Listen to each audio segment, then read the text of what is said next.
It's official. Nebraska's #1 target in the entire 2026 recruiting class, elite borderline 5-star defensive tackle Valdin Sone, will be committing this week. So in today's video, I'm going to give you a big time update on everything that's been going on behind the scenes with this NIL bidding war because it's gotten complicated. Where does Nebraska stand? What about Florida? What about Georgia? When can you expect a commitment down to the day and the hour? And then I'm going to put in my final prediction. Where does Valdin Sone end up committing? Will it be to the Huskers? What about the Gators, the Bulldogs, and everything else you need to know about this developing situation? And then a couple other key recruiting nuggets. Nebraska missed out on 2 big defensive targets earlier this week. We'll talk about why and where they go from here. And then last but not least, on 3, they just released their brand new recruiting rankings, and a lot of Nebraska commits were disrespected. Some 4-stars who are no longer that way. They got bumped down to low 3-stars, and only one Husker who absolutely shot up the recruiting rankings. It was a complete surprise. You're going to want to stick around to the end of the video to see that. So really quick, this video is jam-packed with information. Hit that like button if you're fired up. And also, if you're a diehard Nebraska fan and you're not subscribed, what are you waiting for? The season is almost here, and this is the only place on Husker YouTube. We're going to get daily content talking about your favorite team, so it's a no-brainer. It takes 2 seconds. Hit that subscribe button. Thank you so much. But without further ado, we have a lot to get into. Let's get things started with the man of the hour, Nebraska's #1 target in the entire 2026 recruiting class. They cannot afford to miss on this guy, none other than elite borderline 5-star defensive tackle Valdin Sone. Now, it was announced by his agent earlier this week, Brandon Collier, that they will be officially committing later this week. They will be going to Sweden to make this announcement with the family. They're going to be on the Pat McAfee show more likely than not, making this official to the world. And honestly, this recruitment, it was very wide open up until about this morning. It looked like Nebraska, they have a very good shot alongside Georgia, alongside Florida, but things definitely just got complicated. So let's just get into it. What's been going on? So of course, we know, again, it's a 3-way battle, Nebraska, Florida, Georgia.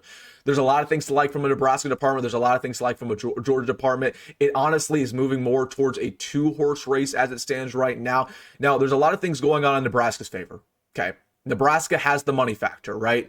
They've been more and more aggressive with NIL as this classes went on. They outbid Ohio State for Danny Odom. They outbid Auburn for Klama Puma. So they're trying to do this once again with Valdin Sone. They're trying to offer the most money on the table when it comes to Georgia, when it comes to Florida. So I'm not worried about NIL. Okay, if you're worried about NIL when it comes to Valdin Sone, we're going to do what it takes to get him.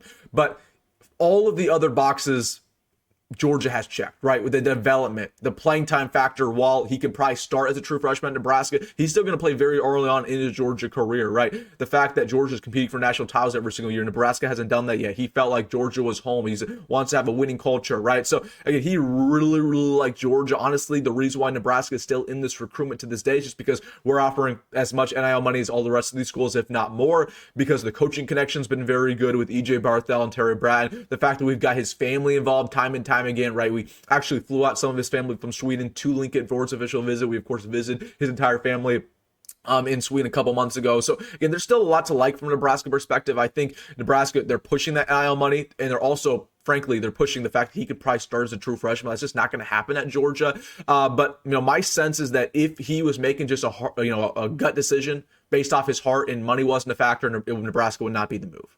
And I've said that for a while now, but that's just not going to be what he's making his decision off of. Money's definitely a factor, right? And he's definitely going to play that into consideration, right? He's a top 100 recruit. All these guys care about money more than pretty much everything, and as they should. So Nebraska, they're still in the mix here. Georgia's very well in it. I think it's going to be Nebraska or Georgia. Florida, they kind of dropped out of it over the last couple weeks. He did like Florida a lot, but Florida's kind of in a similar shoes to where we're not really too much of a winning program, and I don't know if they're offering as much as NIL money. I do know the price tag right now. I know what Nebraska's offering, and again, it's very good. It's a very good chunk of change. I'll just say that for Mr. Valdin Sone. So again, it's still pretty much wide open. You even go back to a couple things that we saw earlier, like about 2 weeks ago, right, when Brandon Collier was hyping up EJ Barthel, eyeball emoji, right? You go back to Valdin Sone's last retweet on Twitter. Look what it is. It's Nebraska. Okay, so there's still a lot to like when it comes to Nebraska.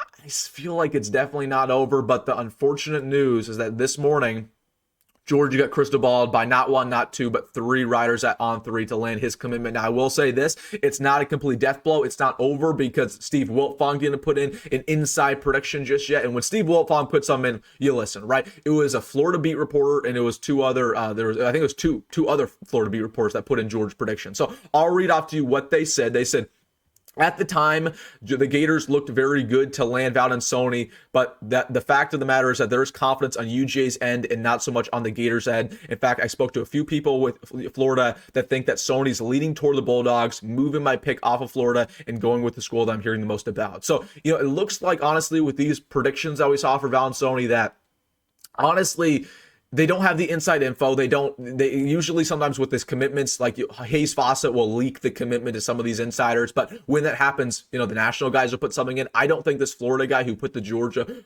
thing in has a complete great scoop here. I don't think anybody does. I think they're keeping it very close to the chest. So I still believe it's going to be Nebraska or Georgia. I still think it's very much wide open. I think Nebraska's going to try very hard until the very end. They're going to try to bump up this NIL.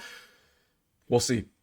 So we will see, but just know that crystal balls have been rolling in over the past couple hours for Georgia. If we start seeing stuff from Steve Wiltfong, we start seeing some of the Nebraska beat reports start putting stuff in for Georgia, then it's pretty much a done deal. I expect him to commit Georgia, just not yet. So and when you can expect a commitment, it's going to be later this week, probably not today, but I would say Thursday, Friday, about noon. Watch out for those days. Watch out for those days. Again, probably Nebraska or Georgia. Nebraska's not going to go down without a fight. They're just not. They're not going to go down without a fight. They know how important Valdin Sone is for this entire recruiting class. They cannot miss out on a guy like him. And if they do, we are kind of screwed. We don't have other options, right? Like they literally put all their eggs into one basket. And this is not somebody you're going to flip. Like, I want to make that very clear. If Valdin Sone commits to Georgia later this week, you're not going to flip him, right? It's pretty much over. Okay. So it's either you land his commitment the first time or you don't land him at all. Nebraska, they got to do what it takes. But again, I'm still getting the sense it's definitely not over, that these crystal balls aren't, and still, until I see a state of Wiltfong, I'm not buying all the hype. There's been a lot of murmurs around Georgia the last couple of weeks, but again, I just don't. If I'm Valdin Sone, why am I going to Georgia, right? Like, Nebraska's going to offer you more money. You're going to play more in Nebraska. You have a great coaching staff. You have a NFL, a defensive line coach who's just in the NFL. You know what he can develop. Like, I just don't get it. But again, I'm not the one making the decision. He probably felt like Georgia's home. Cool. But again, it's definitely not over. Definitely not over. But as of right now, I'm not even going to make a prediction, honestly, because I could very well see Nebraska outbid him at the last second, say, you know what, we just need this guy. We're going to do what it takes. So just watch out for that. Later this week, probably around noon. It's going to be a very early commitment in the day, but it's going to be probably Thursday or Friday. So I want to give you guys that stat check around Valdin Sone. Things are wrapping up. Nebraska needs to land him. And then talking about some other defensive targets, right? Things that have been going on recently, because Nebraska, they have some problems with this defensive class. Like, we're pretty much wrapped up on the offensive side of the football, but the defense definitely has some issues, right? Calvin Thomas obviously committed to North Carolina a couple days ago. That wasn't too shocking. We know that Nebraska, they made a huge judgment error the other day where they offered him a bunch of money that they thought he could not refuse. And then they said, okay, nobody else is going to match that money. And then UNC did. UNC actually offered more. And then Nebraska pulled out. They said, you know what? I didn't expect anybody to match that. We're not even going to go over that because we don't think he's worth it. So Nebraska kind of messed up when it comes to NIL for Calvin Thomas. He's pretty much out of the fold. And then Jacob Eberhardt was somebody in Nebraska. Maybe I thought they could have landed last second. Actually, Nebraska wasn't the school that swooped up last second. It was Illinois, right? And I was telling you guys Oklahoma was the favorite for a while. I thought Nebraska maybe would swoop up last second and get him. Illinois did, and they landed his commitment pretty much in the last hour. So that's another defensive target Nebraska wanted who's off the board. So as it stands, every single official visitor for Nebraska this summer has already committed to a school besides Valdin Sone. He's about to commit. So that pretty much tells you where we stand, right? We still need 2 defensive linemen, 2 more linebackers, and probably 3 DBs, to be completely honest with you. We don't really have uncommitted guys who are going after there. So we just got to flip guys. We got to win, and we got to raise that NIL price tag. NIL is the most important thing. Got to figure it out there. Got to figure it out. I mean, that's the bottom line. That is the bottom line.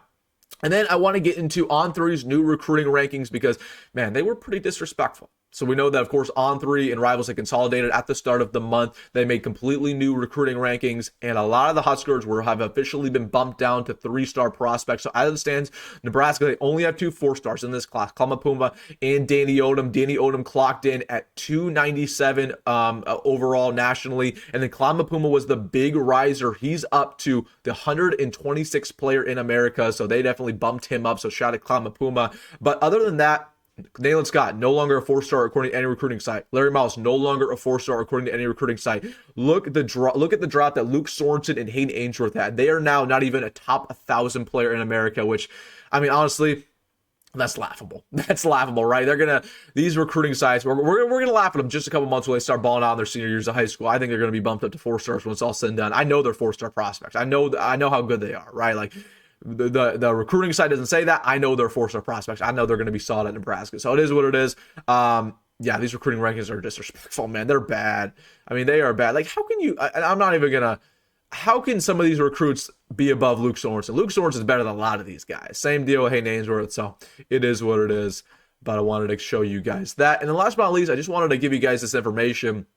Nebraska wide receiver Jayden Dawson committed to Kansas over the weekend. What was interesting about this is, I don't know if you guys saw this, but it was a complete bidding war for him. Like, there were a lot of big-time schools who got involved for Jayden Dawson. It became more of a regional battle at the very end between Kansas State, Kansas, Oklahoma State, a couple other Big 12 schools. So Jayden Dawson was very much wanted in the portal by a lot of programs. I just think it's funny. Like, I mean, I thought Jayden Dawson was a hidden gem. I really wanted him to stay with Nebraska. I thought he was going to be very good for us this year. But it's funny how he was probably going to be the 6th or 7th wide receiver on our depth chart. And Kansas and all those other schools wanted him very badly. So listen, Jayden Dawson, wish him the best of luck, but it's just kind of interesting how he became a big bidding war. Kind of our scraps became somebody else's treasure, as they say. So, all right, guys, let me know your thoughts down below about everything, what you're thinking about the Valdin Sone situation, what you're thinking about with the rest of this defensive recruiting class.